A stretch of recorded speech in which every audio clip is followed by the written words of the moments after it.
R S Dhiman साहब से मैं निवेदन करूंगा कि वो भी आए और अपने विचार रखें कम शब्दों में।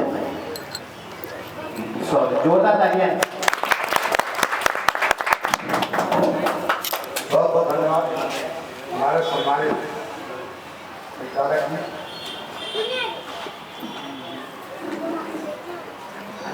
सर्वप्रथम विश्व में शांति का पैगाम देने वाले तथागत गौतम बुद्ध तथा कोट दलितों के मसीहा, महिलाओं को सम्मान देने वाले, विशेष तौर से महिलाओं को सम्मान का दर्जा देने वाले जो भारत में कभी नहीं हुआ था, वो बाबा साहब ने दिया। और देश का संविधान लिखने वाले, जो कि पूरा देश भारत गर्व के साथ सीना तान करके पूरे विश्व में चल रहा है, ऐसा संविधान कहीं पर भी अन्य देशों में नहीं मिलेगा साथियों। और हमारे बीच में उपस्थित हम ऐसे अपने महापुरुषों का सम्मान करते हैं, नमन करते हैं, वंदन करते हैं। हमारे बीच में उपस्थित हमारे सभी सम्मानित साथी, क्योंकि ज़्यादा समय नहीं है इसलिए हम समय ज़्यादा नहीं लेंगे, तो हमारे सभी सम्मानित साथी, हमारे बीच में उपस्थित हमारी आदरणीय महिलाएं, माता तुल्य महिलाएं और बेटियां तथा छोटे छोटे बच्चों, और हमारे सम्मानित मंच पर आसीन हमारे चीफ मैनेजर जैसे हमारे बुद्धिमान वर्ग के हमारे सभी सम्मानित साथी, सबका हम सबको इस मंच की तरफ से प्रणाम करते हैं।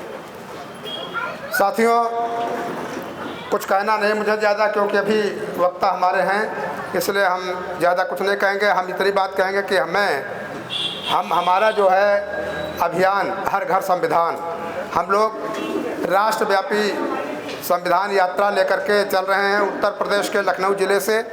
और एक हमारा चरण हो चुका है पहले उत्तर प्रदेश और उत्तराखंड का।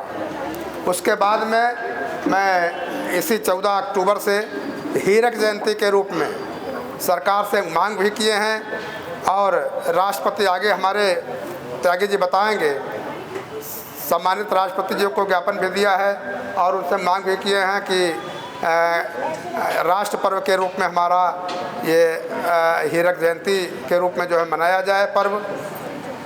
इसकी मांग की है, क्योंकि ये जानबूझ करके हम लोगों को मतलब हतोत्साहित करने की वो है। नहीं तो 15 अगस्त 26 जनवरी को 25 साल पर 50 साल पर, चाहे अब ये गोल्डन जुबली हो, ये सब मनाया जाता है। हमारा डायमंड जुबली कम से कम इससे पहले तो नहीं मनाया गया, लेकिन डायमंड जुबली के लिए ज़रूर मनाया जाए।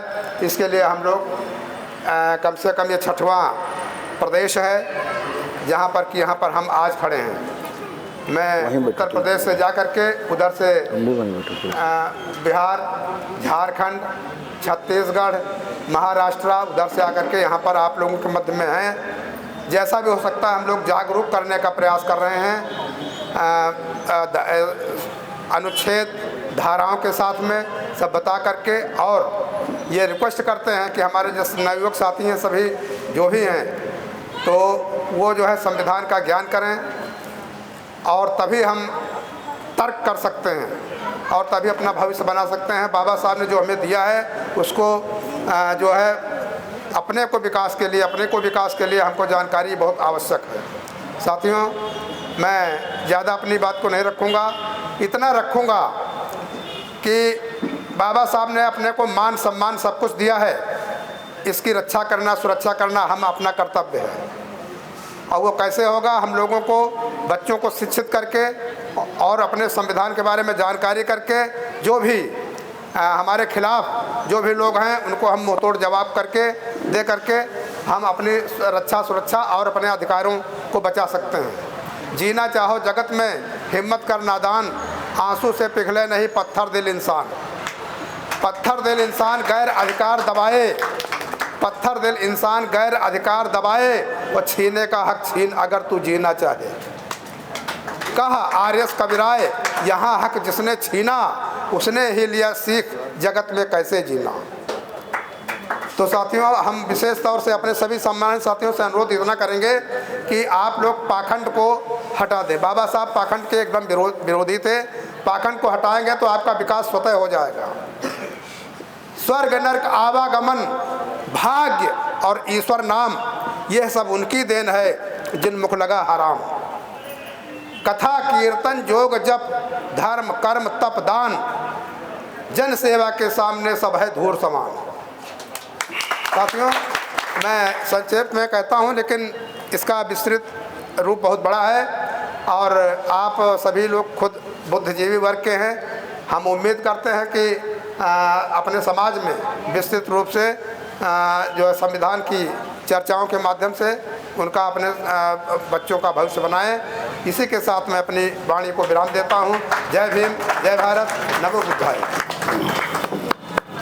बहुत ही शानदार सर, आपने सागर में सागर भर दिया बहुत ही कम शब्दों में। इसी के साथ ही मैं कार्यक्रम की अगली कड़ी में मैं बुलाना चाहूँगा हमारे परम आदरणीय संविधान संरक्षक संघ के राष्ट्रीय अध्यक्ष माननीय जितेंद्र राज त्यागी साहब, वो आए और अपने विचार प्रकट करें। जोरदार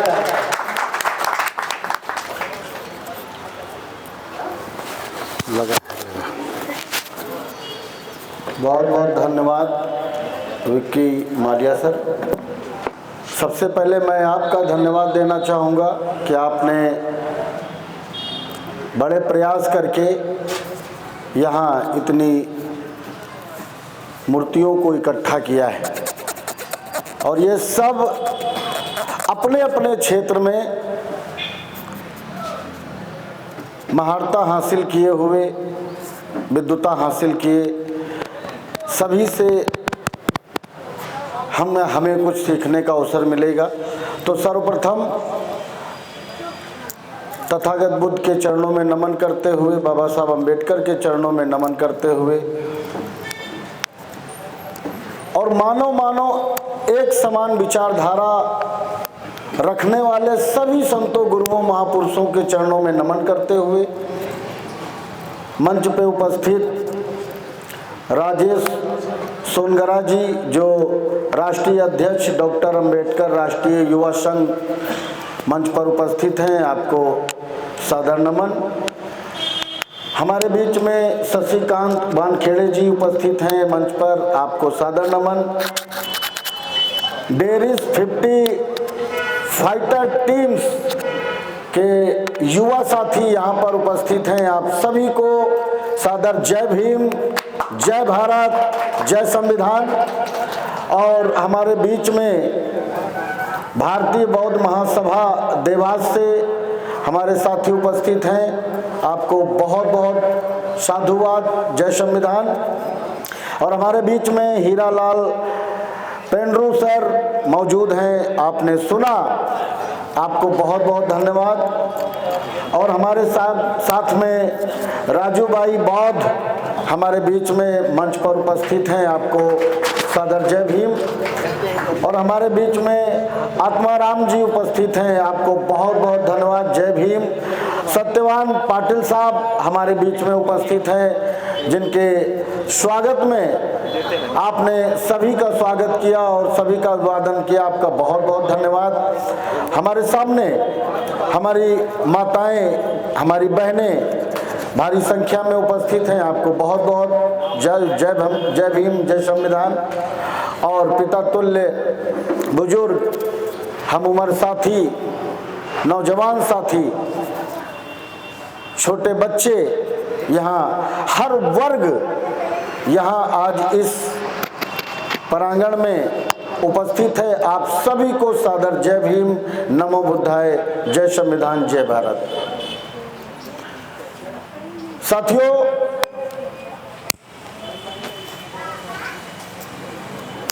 मैं आपको कुछ सिखाने के लिए नहीं आया, बल्कि मैं आपसे कुछ सीखने के लिए आया हूं। ये मनसा रख करके मैं आपके बीच में खड़ा हुआ हूं। मैं आपको क्या सिखाऊंगा? आप स्वयं अपने आप में ज्ञाता हैं, अपने आप में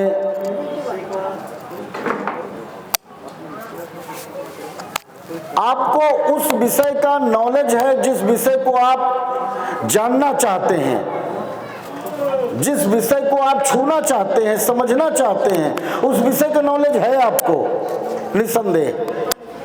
अपने अपने क्षेत्र में सभी परांगण होंगे, ऐसी मैं आशा भी रखता हूं और विश्वास भी है मुझे। सम्मानित साथियों, मैं अपने बारे में थोड़ी सी चर्चा करते हुए मैं आज के विषय पे आना चाहूँगा। हमारे गुरुजन सब बैठे हुए हैं, हमारे नौजवान साथी बैठे हुए हैं।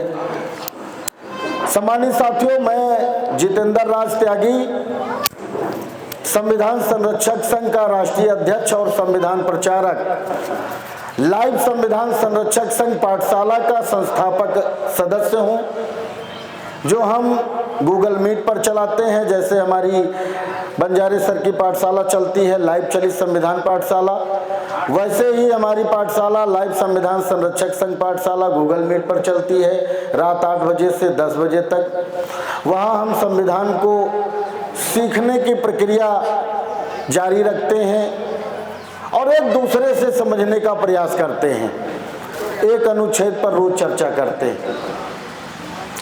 सम्मानित साथियों, भारत का संविधान भारत के प्रत्येक नागरिक के लिए कितना आवश्यक है, ये मुझे पता चला स्वयं 2020 में। आज 42 साल उम्र है मेरी। 2020 में मुझे पहली बार संविधान की पाठशाला मिली, लाइव संविधान पाठशाला इंडिया करके, जो गूगल मीट पर चलती है, जिसे हम अपनी मदर पाठशाला कहते हैं। 2020 से पहले मैंने संविधान को नहीं पढ़ा था। छुटपुट जानकारी जो हम सब के पास है, भाई संविधान कितने दिन में बन के तैयार हुआ, किसने लिखा, क्यों लिखा, ये तमाम छोटी छोटी जानकारियां हम सब के पास है, मेरे पास भी थी। लेकिन संविधान के उपबंधों में लिखा क्या है ये नहीं मालूम था। 5 बजे तक क्यों नहीं मालूम था? क्योंकि ग्रेजुएशन तक की पढ़ाई करने के बाद अन्नपूर्णा में मुझे कभी भी संविधान को स्कूल में पढ़ने का अवसर नहीं मिला। संविधान का कोई विषय नहीं था। थोड़ी बहुत जानकारी नागरिक शास्त्र या समाज शास्त्र के माध्यम से थोड़ी बहुत जानकारी, और हमारे अध्यापकों को भी जानकारी नहीं थी संविधान की, तो वो हमें क्या पढ़ाते।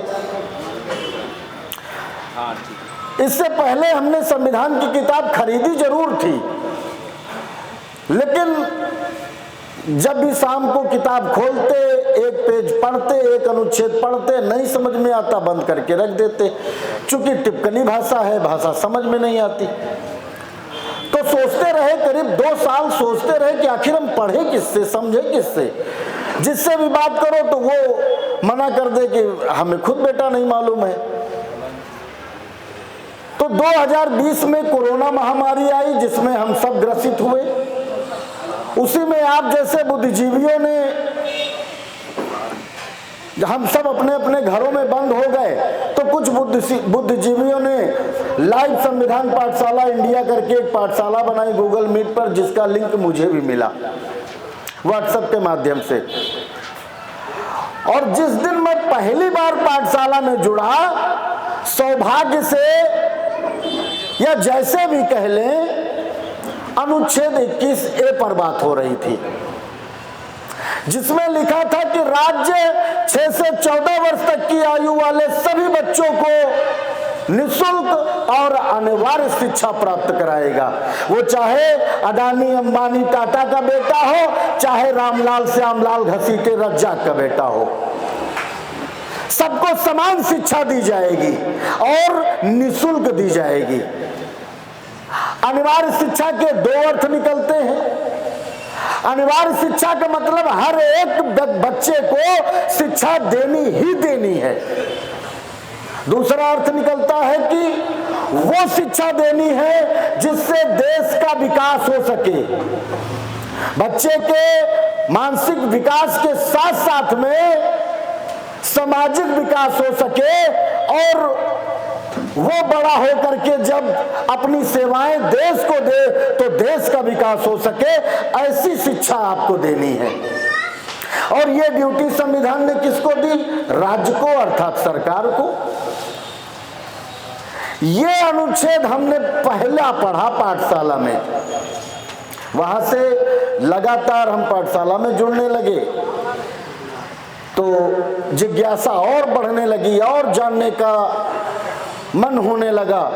तो हमारे जो जानकार लोग थे, जानकार साथी थे, संविधान को अच्छे से समझने वाले लोग थे, उनके साथ मैं व्यक्तिगत चर्चा करने लगा और पाठशाला में भी चर्चा करने लगा, सवाल जवाब करने लगा। वहां से वहां हम एक चर्चा रोज करते थे। वहां से ये तो समझ में आया कि संविधान हमारे लिए बहुत महत्वपूर्ण है, हमको जानना चाहिए, समझना चाहिए, न कि पढ़ना चाहिए बल्कि समझना चाहिए। पढ़ते तो हैं जो बच्चे सर्विस के लिए तैयारी करते, पढ़ते हैं, लेकिन वो पास होने के लिए पढ़ते हैं, संविधान को समझने के लिए नहीं पढ़ते। तो हमें समझने की आवश्यकता है। तो साथियों, वहां हम एक बात रोज सुनते थे, रोज चर्चा करते थे कि हमें संविधान को जन जन तक पहुंचाना है, हर एक नागरिक को संविधान के साथ जोड़ना है। क्यों? क्योंकि स्कूलों में हमें कभी संविधान को पढ़ने नहीं मिला, बड़ी चतुराई के साथ संविधान के विषय को किनारे रख दिया गया। हमें आपने सब कुछ पढ़ा दिया। 26 नवंबर 1949 से पहले भी स्कूल थे भारत में, लेकिन जितने भी विधियां संविधान बनने से पहले चल रही थी, सारी उन विधियों को समाप्त कर दिया गया जो अमानवीय विधियां थी, जो असमानता की विधियां थी, जो गैर बराबरी की विधियां थी, रिवाजें थे। उन सारे रीति रिवाजों को, सारे नियम कानूनों को बंद करके एक नई व्यवस्था को कायम किया गया। 26 नवंबर 1949 को स्थापित कर दिया गया। तो साथियों, वहां हम ये सुनते थे कि हमें संविधान को जन जन तक ले जाना है। अब हम 20, 25, 30 लोग, 50 लोग हद हो जाती थी पाठशाला में जुड़ने से। अब देश इतना बड़ा, 140-50 करोड़ देश का देश, जनसंख्या का देश है। मैं रोज सोचूं पाठशाला से निकलने के बाद आखिर ये पूरा कैसे होगा। हम यहाँ 20-25 लोग जुड़ते हैं ज्यादा से ज्यादा, और हमें हर एक नागरिक तक ले जाना है, तो ये कैसे होगा। काफी अध्ययन करने के बाद, काफी मनन करने के बाद हमारे यहाँ एक विचारधारा है कि भगत सिंह मेरा बेटा भगत सिंह क्यों बने, पड़ोसी का बच्चा भगत सिंह बने, वो कुर्बानी दे, वो हमारे लिए संघर्ष करे, वो लड़ाई लड़े, हमारा बच्चा क्यों संघर्ष करे। हमारी विचारधारा यहाँ पे काम करती है। तो जब हमने ये पाया कि हमें भारत के संविधान को जन जन तक पहुंचाना है, तो सम्मानित साथियों, हमने ये निर्णय लिया कि मैं जितेंद्र राज त्यागी 3 साल का संकल्प लेता हूं और पूरे देश में घूम घूम करके मैं देश के नागरिकों को संविधान के प्रति जागरूक करने का कार्य करूंगा। 26 नवंबर 2021 को हमने लखनऊ के हजरतगंज चौराहे से बाबा साहब की प्रतिमा को नमन करते हुए हमने ये यात्रा शुरू की। और पहले चरण में हमने उत्तर प्रदेश और उत्तराखंड की यात्रा पूरी की। फिर कुछ समय तक रुके, क्योंकि हमने किसी पार्टी का कोई सहयोग नहीं लिया, हमने किसी नेता का कोई सहयोग नहीं लिया, सामाजिक संगठनों ने हमारा साथ नहीं दिया, तो आर्थिक समस्याएं हमारे सामने दिन प्रतिदिन आती रही। पहले हमने किराए की गाड़ी ली थी, किराया नहीं भर सके तो 3 महीने में हमें छोड़ना पड़ा। उसके बाद किसी प्रकार से 1 साल के बाद हमने ये दोबारा से खुद की जमीन बेच करके हमने ये गाड़ी खरीदी, रथ बनाया, मॉडिफाई कराया, सारी व्यवस्थाएं कराई, फिर हमने यात्रा को शुरू किया।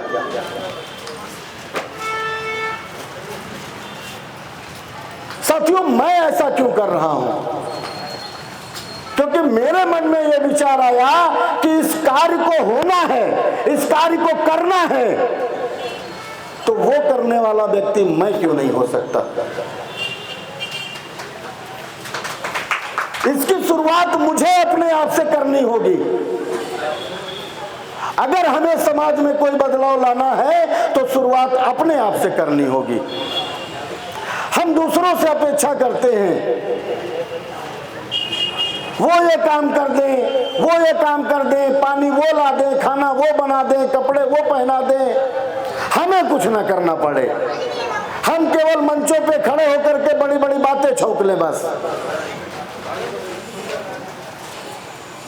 अगर ऐसा हमारे महापुरुषों ने सोचा होता तो आज हमारे जीवन में ये बदलाव ना होता। ये जो भी बदलाव हमारे जीवन में है वो हमारे महापुरुषों की देन है, इस बात को हम नकार नहीं सकते। तो साथियों, आज हम शिक्षित भी हो गए, आज हम नौकरियों में भी जाते हैं, राजनीति में भी जाते हैं, धन संपत्ति भी हमारे पास इकट्ठी हो गई है, हम बोलना भी सीख चुके हैं, हम इकट्ठा होना भी सीख चुके हैं, लेकिन फिर भी हम अपने महापुरुषों के उद्देश्य को आज भी पूरा क्यों नहीं कर पाए, इस बात को हम विचार कब करेंगे?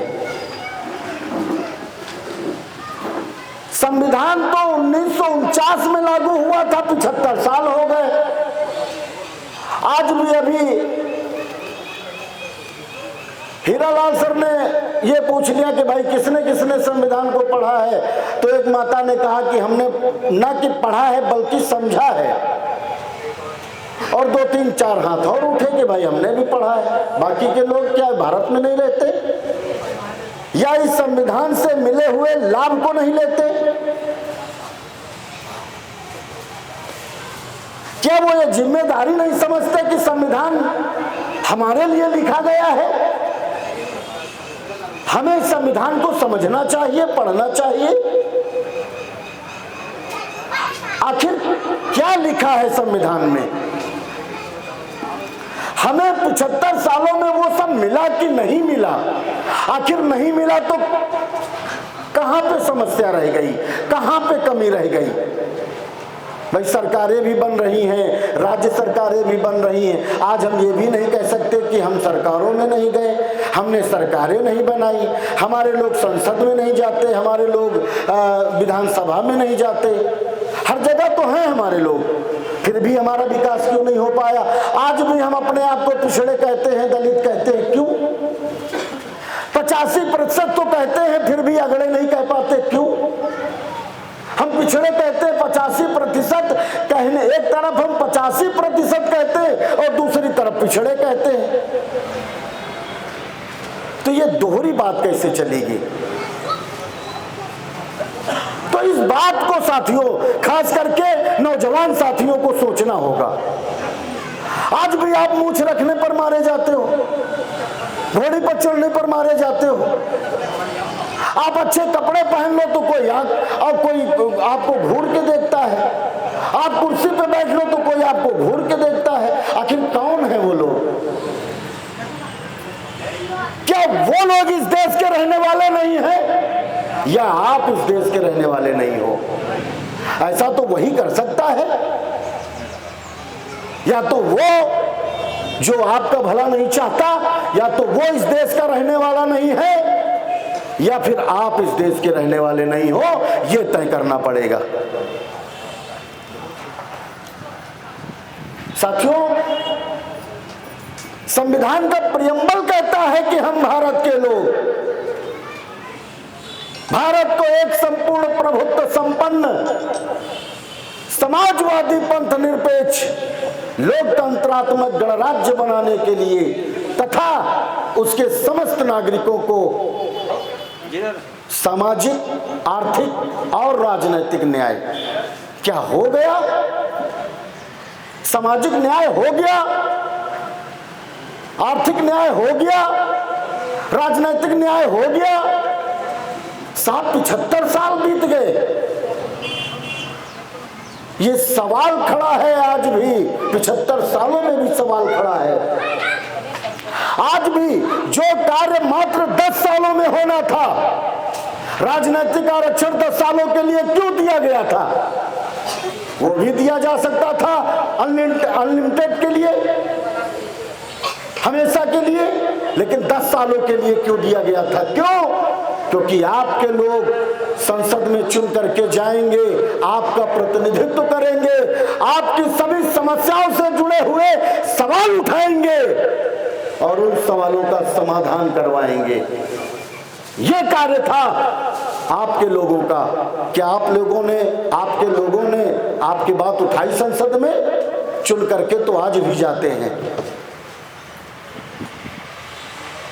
10 सालों में यह कार्य करना था 2 पंचवर्षीय में, लेकिन आज 75 साल बीत गए